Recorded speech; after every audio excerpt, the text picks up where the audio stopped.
नमस्कार दोस्तों, मेरा नाम है अरुण कुमार। एक बार फिर से आपका ज्ञान सागर में स्वागत है। इस वीडियो में हम लोग एसकेएमयू सेमेस्टर 4 का एनवायरमेंटल स्टडीज यानी पर्यावरण अध्ययन से संबंधित मोस्ट इंपॉर्टेंट क्वेश्चन आंसर देखेंगे। इस बार लगभग सभी को बीएससी पेपर में एनवायरमेंटल स्टडीज पढ़ना है। तो इस वीडियो में हम लोग एनवायरमेंटल स्टडीज का बायोडिवर्सिटी एंड कंजर्वेशन से संबंधित यानी कि बायोडिवर्सिटी, जैव विविधता और उसके संरक्षण से संबंधित महत्वपूर्ण प्रश्न देखेंगे। मैं इस वीडियो में आपका एक कटी भी समय बर्बाद नहीं करूँगा, थोड़ा सा भी समय बर्बाद नहीं करने वाला हूँ। केवल आप लोगों को थोड़ा-सा सुनना है और वीडियो को एक बार अच्छी तरह से देख लेना है। इस टॉपिक से जो भी प्रश्न आएगा आपका एकदम बन जाएगा। तो चलते हैं हम लोग स्टार्ट करते हैं वीडियो को। देखो फर्स्ट प्रश्न हमारा क्या है? जैव विविधता क्या है? What is biodiversity? जैव विविधता होता क्या है? उसको हम लोग थोड़ा-सा समझ लेते हैं, उसके बाद हम लोग एकदम एक-एक करके अच्छी तरह से समझते जाएँगे। ठीक है? देखो सबसे पहले आप लोग यहाँ पर समझो, जैव विविधता 2 शब्दों, पहला जैव और दूसरा विविधता से मिलकर बना है। जैव विविधता क्या है? 2 शब्दों, पहला जैव और दूसरा विविधता से मिलकर बना है। जैव का अर्थ होता है जीवित और विविधता का अर्थ होता है अलग-अलग प्रकार। इस प्रकार से हम लोग कह सकते हैं कि किसी भी क्षेत्र में विभिन्न प्रकार के जो सजीव पाए जाते हैं, उसी को ही जैव विविधता कहा जाता है। बढ़िया से फिर से आप लोग समझिए, जैव विविधता 2 शब्दों, पहला जैव जिसका मतलब होता है जीव और दूसरा है विविधता जिसका मतलब होता है विभिन्न प्रकार या अलग-अलग प्रकार। तो किसी भी क्षेत्र में आप लोग जाइएगा तो वहाँ पर अलग-अलग प्रकार के आपको पेड़-पौधे देखने को मिलेंगे, अलग-अलग प्रकार के आपको जीव-जंतु देखने को मिलेगा। तो वही अलग-अलग प्रकार या भिन्न-भिन्न प्रकार के जो जीव-जंतु देखने को मिलता है, उसे ही जैव विविधता कहा जाता है। ठीक है? यहाँ तक आप लोग समझ गए होंगे। अब हम लोग चलते हैं आगे। आप लोग देखिए, यहाँ पर आगे लिखा हुआ है जैव विविधता यानी जो बायोडायवर्सिटी शब्द है, इसका सर्वप्रथम प्रयोग किसने किया था? तो डब्ल्यू.जी. रोसन ने 1985 में। ठीक है? नेक्स्ट देखिए आप लोग, अगला प्रश्न यहाँ पर दिया हुआ है, जैव विविधता के कितने स्तर होते हैं? तो जैव विविधता के मुख्यतः 3 स्तर होते हैं। पहला आनुवांशिक, दूसरा प्रजातीय और तीसरा पारिस्थितिकीय। ठीक है? केवल आप लोग सुनते जाइए। नेक्स्ट प्रश्न है, भारत में कितने जैव विविधता हॉटस्पॉट हैं?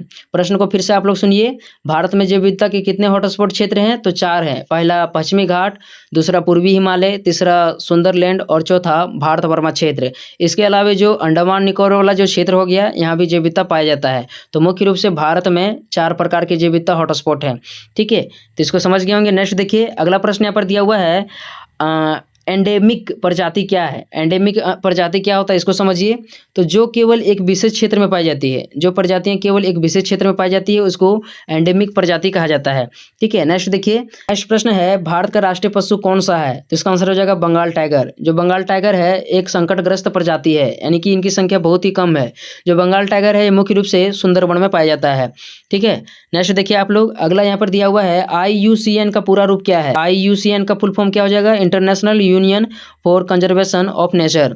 ठीक है? नेक्स्ट देखते हैं अब हम लोग, 7वां प्रश्न यहाँ पर है, IUCN रेड लिस्ट में CR का क्या अर्थ है? कि जो अत्यंत संकटग्रस्त प्रजाति होता है, उसी का मतलब क्या होता है? CR होता है, क्रिटिकली इंडेंजर्ड। नेक्स्ट देखते हैं हम लोग, अगला प्रश्न यहाँ पर दिया हुआ है, सी यानी कि जो लायन होता है भारत में कहाँ सुरक्षित है, कहाँ पाया जाता है? तो मुख्य रूप से जो गिर राष्ट्रीय उद्यान है जो गुजरात में स्थित है, यहीं पर लायन यानी कि शेर पाया जाता है। ठीक है? नेक्स्ट देखते हैं अब हम लोग, अगला यहाँ पर है, बायोस्फीयर रिजर्व का क्या उद्देश्य है? तो इसका आंसर हो जाएगा पारिस्थितिक तंत्र, वनस्पति और जीवों की रक्षा। पारिस्थितिक तंत्र, वनस्पति और जीवों की रक्षा। नेक्स्ट देखिए, भारत का पहला राष्ट्रीय उद्यान कौन सा है? तो इसका आंसर हो जाएगा जिम कॉर्बेट राष्ट्रीय उद्यान। यह कहाँ स्थित है? तो उत्तराखंड में जिम कॉर्बेट राष्ट्रीय उद्यान भारत का पहला राष्ट्रीय उद्यान था। नेक्स्ट देखिए, अगला प्रश्न है, भारत में कुल कितने बायोस्फीयर रिजर्व है, यानी जीव मंडल की संख्या कितनी है भारत में? तो 18।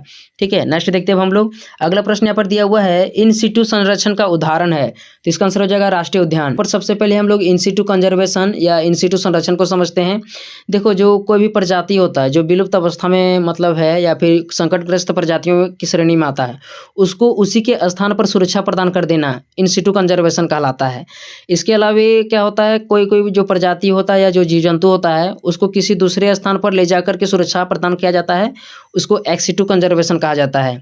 तो इन सिटू कंजर्वेशन को आप लोग समझ गए होंगे। जो भी पेड़ पौधा है, जीव जंतु होता है, उसको उसी के स्थान पर सुरक्षा प्रदान करना इन सिटू कंजर्वेशन कहलाता है। इसके अंतर्राष्ट्रीय उद्यान हो गया और बहुत सारे अभ्यारण्य जो होता है इसी के अंतर्गत आता है।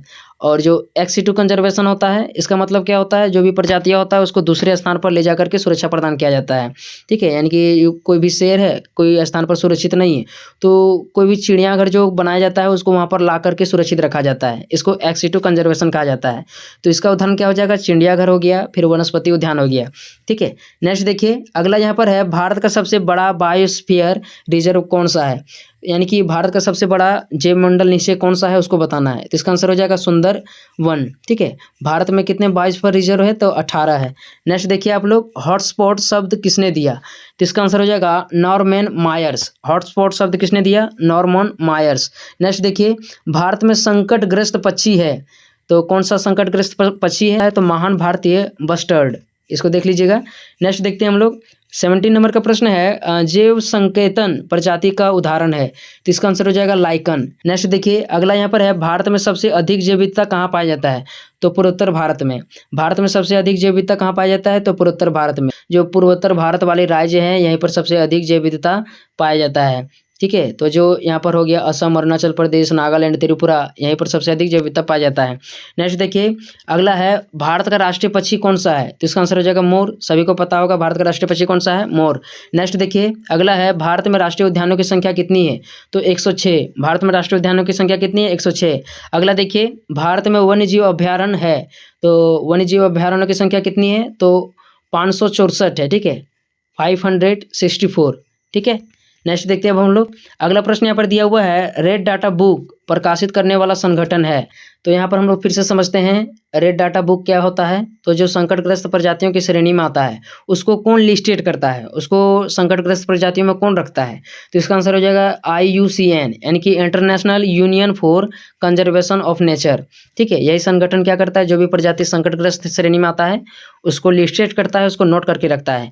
नेक्स्ट देखिए अगला है, यहाँ पर वायु प्रदूषण की पहचान हेतु कौन सा प्रयोग किया जाता है, तो लाइकन। लाइकन क्या करता है, वायु प्रदूषण से मतलब हम लोग इसका पहचान कर सकते हैं। अगला यहाँ पर है, विश्व पर्यावरण दिवस कब मनाया जाता है, तो इसका आंसर हो जाएगा 5 जून को। विश्व पर्यावरण दिवस कब मनाया जाता है, 5 जून को। नेक्स्ट देखते हैं हम लोग, अगला प्रश्न यहाँ पर दिया हुआ है, नंदा देवी बायोस्फीयर रिजर्व किस राज्य में है, तो उत्तराखंड में। अगला देखिए आप लोग, अगला प्रश्न यहाँ पर है, सुंदरबन किसके लिए प्रसिद्ध है, तो रॉयल बंगाल टाइगर के लिए। जो सुंदरबन है यहाँ पर सुंदरी नामक वृक्ष सबसे अधिक पाया जाता है। ठीक है, यहीं पर रॉयल बंगाल टाइगर पाया जाता है। अगला देखिए, अगला यहाँ पर है, मेडागास्कर हॉटस्पॉट क्यों प्रसिद्ध है, तो इसका आंसर हो जाएगा उच्च स्थानिक प्रजातियों के लिए। मेडागास्कर जो हॉटस्पॉट क्यों प्रसिद्ध है, तो उच्च स्थानिक प्रजातियों के लिए। नेक्स्ट देखिए अगला प्रश्न है, पारिस्थितिक विविधता का अर्थ है, तो इसका आंसर हो जाएगा विभिन्न पारिस्थितिक तंत्रों की विविधता। कहने का मतलब है जो विभिन्न प्रकार के जीव जंतु और पेड़ पौधे पाए जाते हैं उसके अलग अलग प्रकार की संख्या होती है, जैव विविधता कहलाता है। अगला है, भारत का सबसे छोटा राष्ट्रीय उद्यान कौन सा है, तो साउथ बटन आइलैंड राष्ट्रीय उद्यान। पर दिया हुआ है, विश्व जैव विविधता दिवस कब मनाया जाता है, तो 22 मई को। विश्व जैव विविधता दिवस कब मनाया जाता है, 22 मई को। अगला देखिए, जैव विविधता की नर्सरी किसे कहा जाता है, उष्णकटिबंधीय वर्षा वन को। जैव विविधता की नर्सरी किसे कहा जाता है, उष्णकटिबंधीय वर्षा वन को। अगला है, संकटग्रस्त प्रजाति का उदाहरण है, तो हेम तेंदुआ। संकटग्रस्त प्रजाति का उदाहरण कौन है, हेम तेंदुआ। अगला देखते हैं, अगला है, मणिपुर संगाई हिरण कहाँ मिलता है, तो केवल मणिपुर में।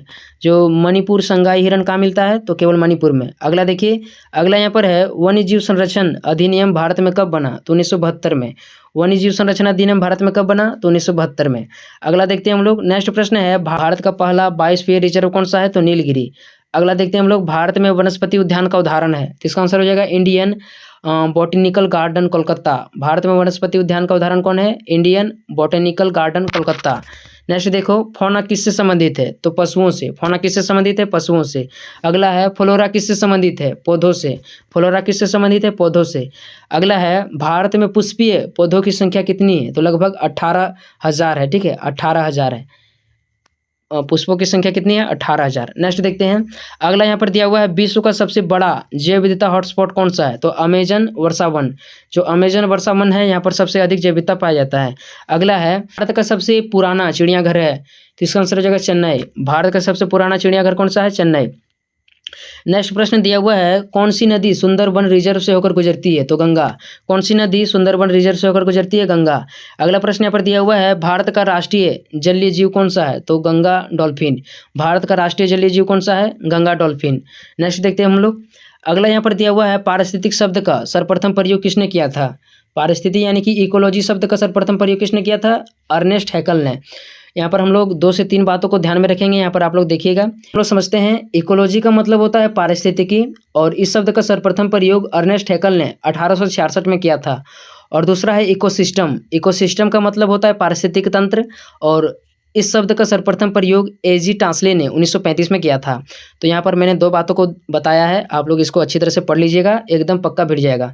इकोलॉजी शब्द का सर्वप्रथम प्रयोग अर्नेस्ट हैकल ने 1886 में किया था, और दूसरा इकोसिस्टम या फिर पारिस्थितिक तंत्र का सर्वप्रथम प्रयोग एजी टांसले ने 1935 में किया था। नेक्स्ट देखते हैं, अगला यहाँ पर है भारत का सबसे बड़ा वन्य जीव अभ्यारण्य है, तो इसका आंसर हो जाएगा रणथंभौर, जो राजस्थान में है। भारत का सबसे बड़ा वन्य जीव अभ्यारण्य कौन सा है? रणथंभौर वन्य जीव अभ्यारण्य, जो राजस्थान में है। नेक्स्ट देखते हैं, जैव विविधता हॉटस्पॉट हृदय है।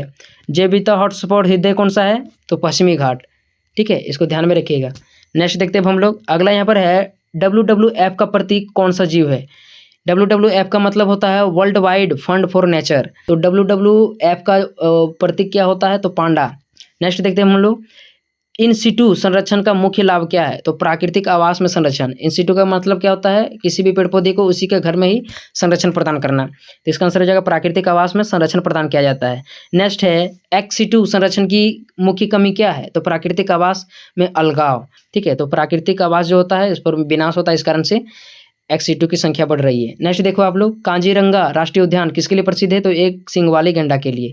काजीरंगा राष्ट्रीय उद्यान कहाँ पर स्थित है आपको बताना है कमेंट करके। तो वीडियो कैसा लगा कमेंट करके अच्छी तरह से बताइएगा। नेक्स्ट वीडियो आना चाहिए कि नहीं आना चाहिए इन्वायरमेंटल साइंस का, वह भी बताइएगा। मिलते हैं अगली वीडियो में, तब तक के लिए